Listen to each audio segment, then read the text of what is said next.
Glass holds the cold of the afternoon. Below it, the street strips a man of his certainty. Danglars lingers at the foot of the steps too long, hat in hand, color rising in his throat. At last he turns toward his carriage, the morning reduced to nothing. From the window above, Monte Cristo watches him go. There is no triumph in it, only the stillness of something finished long before its ending arrives. Danglars does not know the price was settled days earlier, before the Count sent his own man to inquire, before he had even decided the matched grays were worth possessing. The order traveled under another name, through one intermediary and then another. Pay whatever sum was asked, pay it without hesitation, the way a man orders flowers for a room he has not yet chosen to enter.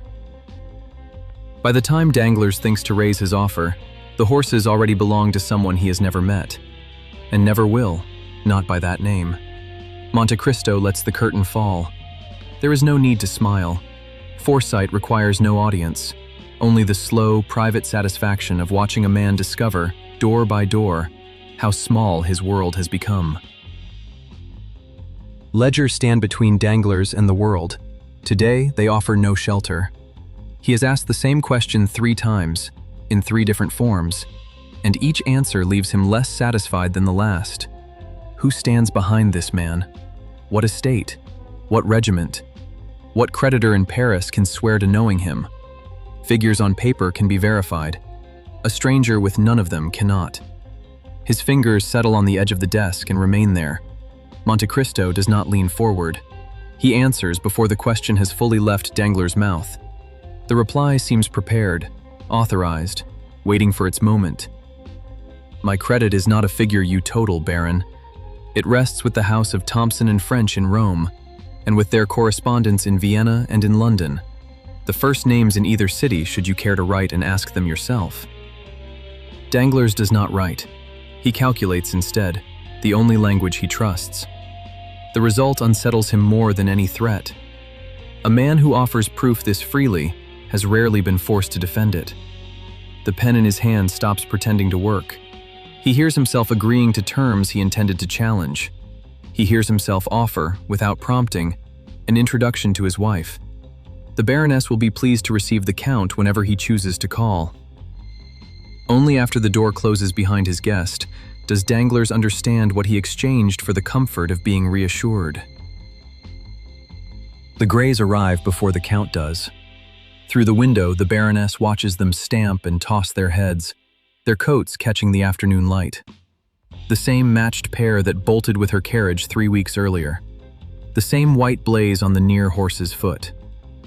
She receives Monte Cristo with all the warmth owed a guest of consequence. The warmth survives barely a quarter of an hour. He mentions the horses in passing, admiring them as one admires a recent and excellent purchase. Hers, he says, until a fortnight ago. Bought from a broker acting for the Baron, at a price he prefers not to repeat because it embarrasses him to have paid so little for animals of such quality. The Baroness sets down her cup without looking at it. My horses, she says, sold for less than the harness, sold behind my back, while I was told they had gone lame. She does not raise her voice. She has no need.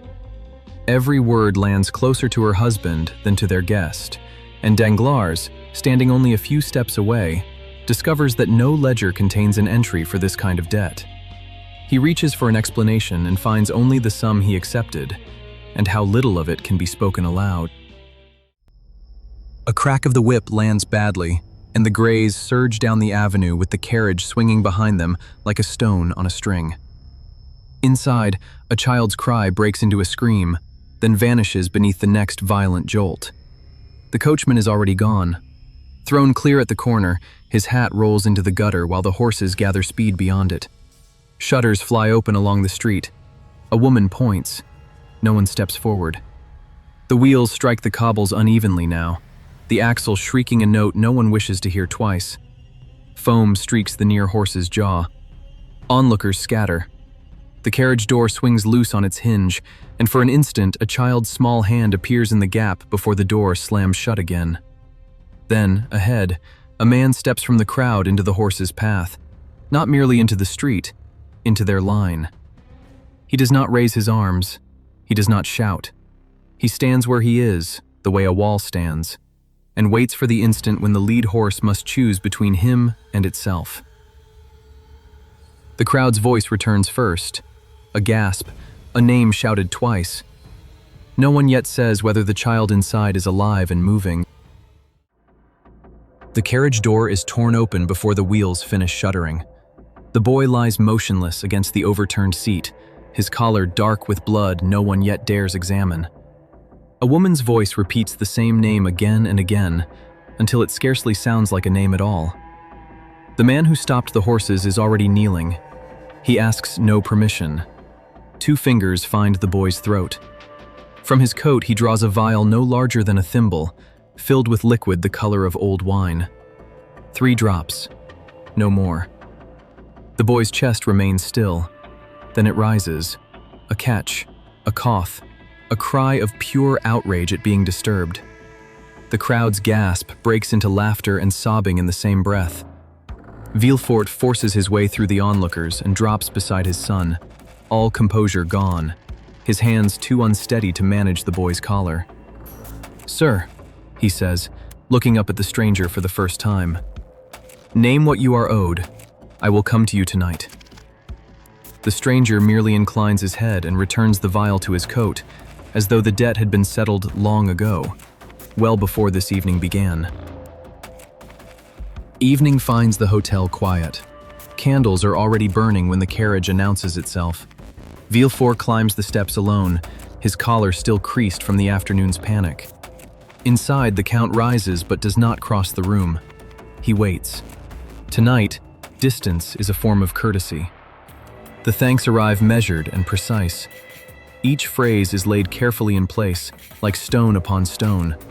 Service to the state, gratitude beyond words, a debt that must be repaid. The Count inclines his head and says nothing of debts. He speaks instead of providence, how rarely it arrives in time, how often men mistake themselves for its instrument. Villefort's smile grows thinner. He is a prosecutor. He believes in law, not in unseen agents deciding who deserves to live. The Count watches the thought pass through him, watches a man who renders such judgments every day from behind the shelter of a courtroom. Neither speaks the word disagreement, yet its weight settles between the brandy glasses, silent and unmoving. The silence endures a moment longer before Villefort breaks it. His question arrives in the tone reserved for hostile witnesses. By what right does a man place himself above the bench, above the bar, above the king's own seal? The Count has not moved since his guest arrived. He does not move now. He studies the brandy in his glass before answering. When he speaks, his voice carries no force at all, and that absence carries its own force. Men's courts judge what can be proven, he says. Providence judges what it has already watched. I am not the hand that judges, Monsieur de Villefort. I am only the hand that acts on a sentence passed long before either of us was born. Villefort's grip tightens on the glass without his noticing. His laugh comes late, thinner than he intends. He speaks of superstition, of men who mistake coincidence for design. The argument is familiar. He has used it himself before juries eager for fate instead of evidence. The Count lets him finish. He offers no correction. He watches Villefort reason himself back to calm, the way a physician watches a fever ease. Villefort reaches for the decanter. The stopper refuses him once, then again. At last, he sets the glass aside, untouched. He arrived believing the law was a wall no man could see beyond. He leaves with the wall still standing, yet marked by a single hairline crack, so fine that only its builder would ever see it. Villefort lingers at the door, weighing whether courtesy requires one final sentence. At last, he gives it. He speaks of his father, a man who once stood among the highest in France, counting ministers as friends and emperors as patrons. Then the wind shifted, and every friend discovered obligations elsewhere. The man kept his title. He lost everything that made the title worth possessing. Villefort delivers the story without inflection, with the practiced flatness of someone repeating a lesson learned long before it was understood. Fortune is loaned, Monsieur le Comte. never owned. I offer this only as a courtesy, between men who may one day need to remember it of each other." He bows. He takes his hat. The door closes behind him with the soft, final click of a man convinced he has spoken the last word. Alone, the Count sets down his untouched glass. The remark returns to him whole. He turns it over once, then again, studying it as a physician studies a symptom before naming the illness. "A courtesy," he says to the empty room, "laced with a warning meant as poison. I will need an antidote." He makes no move to seek one tonight. The work has already begun. The lamps in Haydée's apartment burn low, exactly as she prefers. Bright enough to see, dim enough to remain unseen. He finds her among cushions and unfinished embroidery. Without preamble, he tells her she is free. Free of him. Free to take the fortune restored to her name, the recognition wrested from the port itself, and go wherever a woman without a country might still choose to go. The arrangements are already complete. He presents them as he presents all things, finished, ordered, leaving no room for uncertainty. She sets down the needle. "Then you mean to send me away?" "I mean to give you a choice I never had." She does not answer directly. Instead, she speaks of her father, of the ground beneath a child's feet, never chosen because no other ground exists. Then she draws the distinction herself, plain enough to leave no doubt. "I did not choose to love my father. I had no other world. I have chosen you. There was a whole world, and I chose you out of it." For a long moment he says nothing. No ledger, no disguise, no year of patient calculation prepared him for this. To be chosen without bargain, without obligation, without reason. When he leaves her rooms, he moves more slowly than when he entered, more gently than he has left any room in Paris. Rue Meslay receives him as family, not as an honored visitor. Julie crosses the room before the footman can announce him. Both hands close around his, and for a moment, the Count of Monte Cristo, feared in half the salons of Paris, stands disarmed by simple, unpracticed joy. Emmanuel pours wine that costs more than he admits. Maximilian says little. He watches with the steady attention of a soldier who has already entrusted a man with everything. Then Julie goes to the wall and lifts down a small glass case.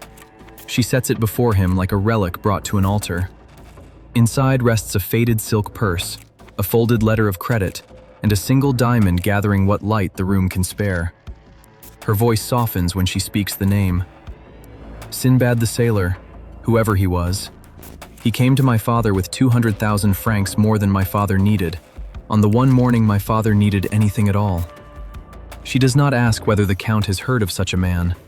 No family forgets the stranger who saves it and asks for nothing in return, not even a name. Maximilian touches the glass once, briefly, the way a man touches something he refuses to doubt. The fire is real. The gratitude is real. Nothing in this room is performed.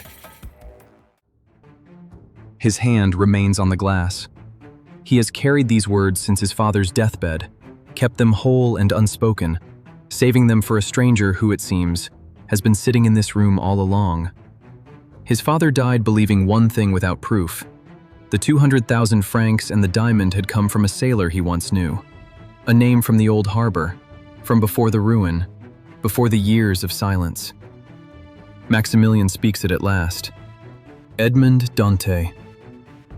The Count does not raise the wine to his lips. The glass hangs motionless in the air, the way a breath hangs before it is released. Something shifts in his face, something untouched for 14 years. It appears for an instant and vanishes before anyone but Julie can catch it. He lowers the glass with careful precision. The effort costs him more than the words that follow. He must leave. No explanation comes with it. He does not meet Julie's eyes as he crosses the room. The man who arrived unhurried departs like one fleeing a sound only he can hear. Julie remains at the window long after the carriage has faded into the night. A thought turns restlessly within her, refusing to settle. She speaks into the quiet. I have heard that voice before tonight. I am certain of it. She cannot yet name where, but the search has already begun. The gate between the gardens opens without a sound. The hinge was greased weeks ago for this purpose, and Valentine slips through before the darkness can betray her. Her hand reaches for him before she has fully crossed the threshold. Maximilian catches it. For a moment, neither speaks.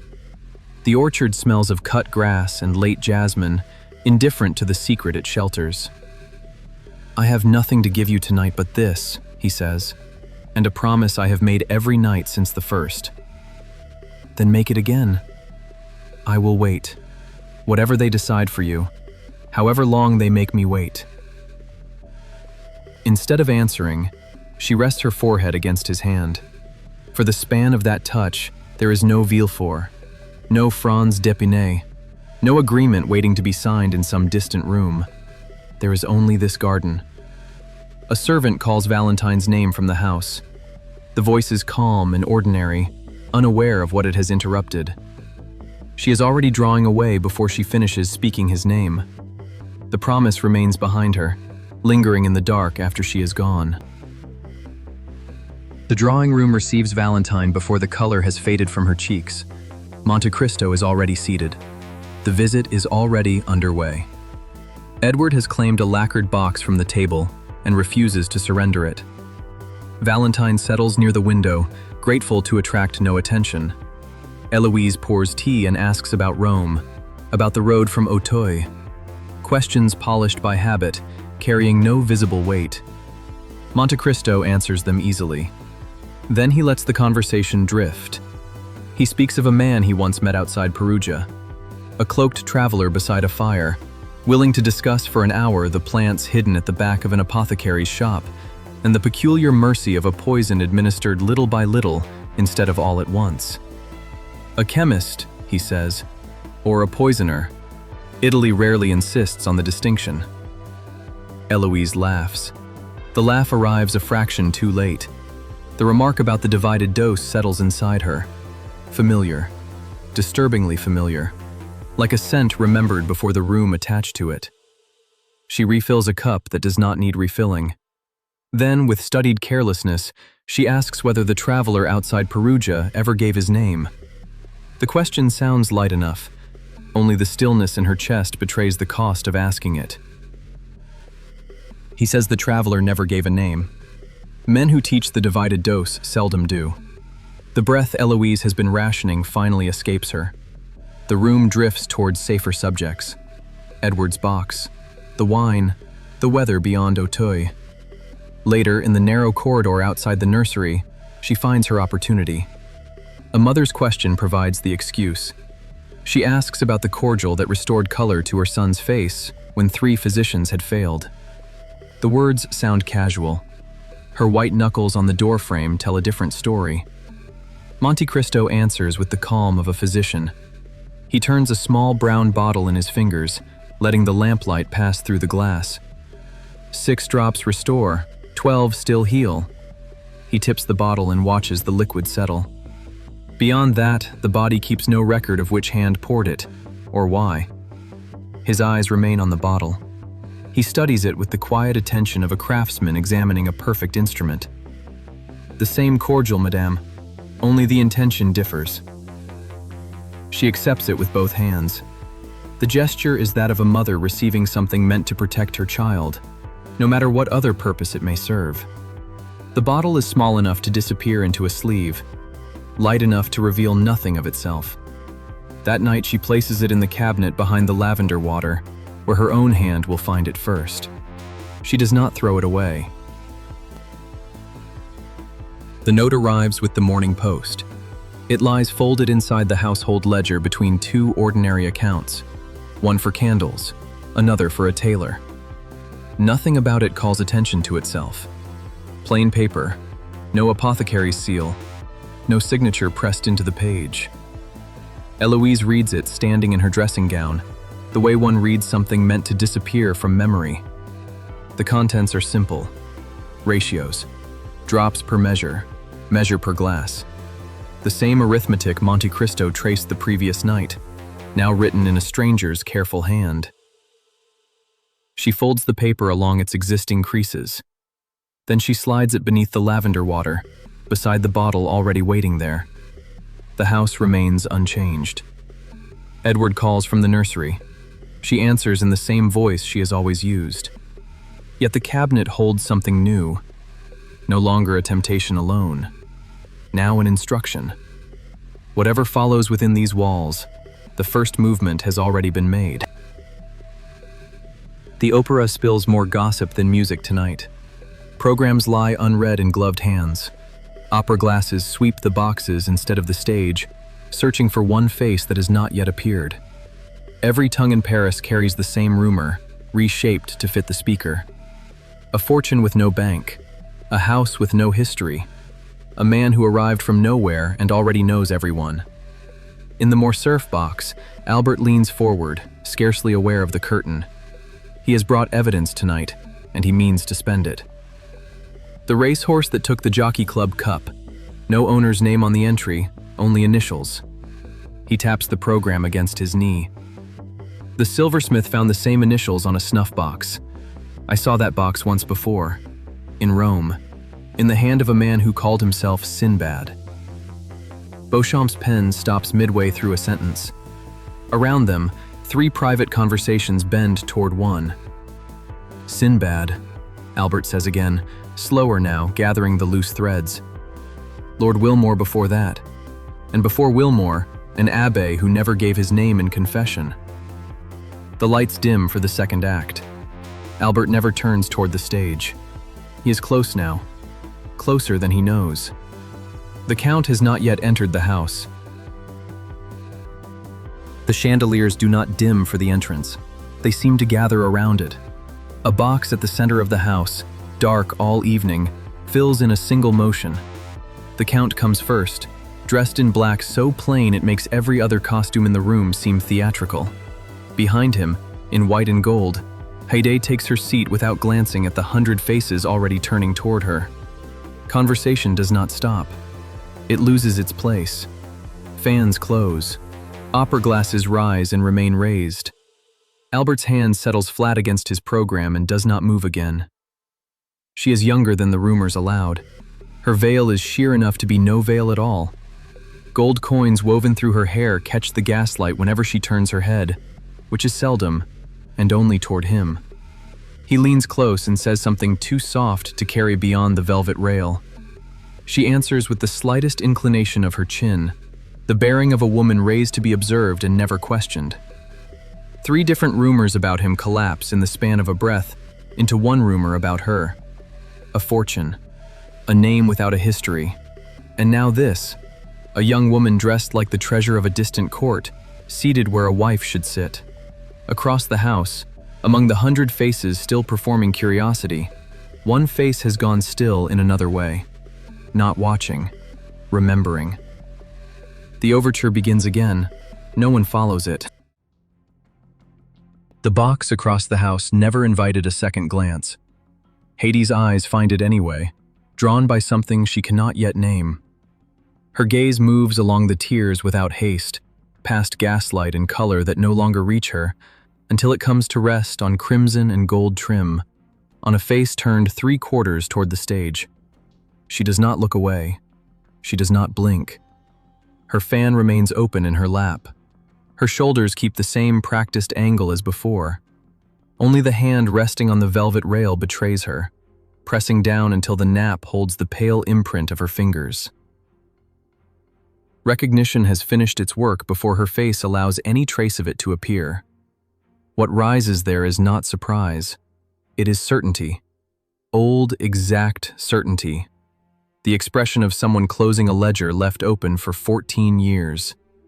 She leans toward him, close enough that no one beyond the box could read her lips. Her voice carries none of the tremor her hand has already revealed. The officer in red, across the house. I have seen him before, my lord. On a hillside above Yanina, in a French uniform among Turkish tents. He told the Pasha's enemies which gate stood open after midnight. He took payment in gold for my father's head, and payment in me for the rest of it. The Turks called it a sale. I was 11. Monte Cristo does not turn his head. He does not reach for her hand. Nothing in his face arranges itself into anything the watching tears might mistake for triumph. He looks once more across the house, not at Fernand, but at the narrow distance beside him, the distance that has consumed 14 years and a fortune. Then he returns his eyes to the stage, where the overture is drawing to its end, and says nothing at all. He has, at last, what he came for. The opera house empties into candlelight and conversation, the chandelier still ruling the room. Monte Cristo remains for neither. He crosses the lobby without slowing and steps into his carriage before the crowd has finished deciding what it witnessed. The wheels take the Rue Le Pelletier, then turn toward the river. Paris drifts past the glass, gas lamps, a shuttered bakery, a watchman counting doorways. His eyes touch each of them and move on. For 14 years he has carried a grief with no face attached to it. Tonight it has one. A red coat, a profile turned toward the stage, a name spoken quietly in a box above the stalls. He does not write it down. He does not need to. The carriage rolls on, steady over the cobbles, carrying a man who has finished waiting and begun to aim.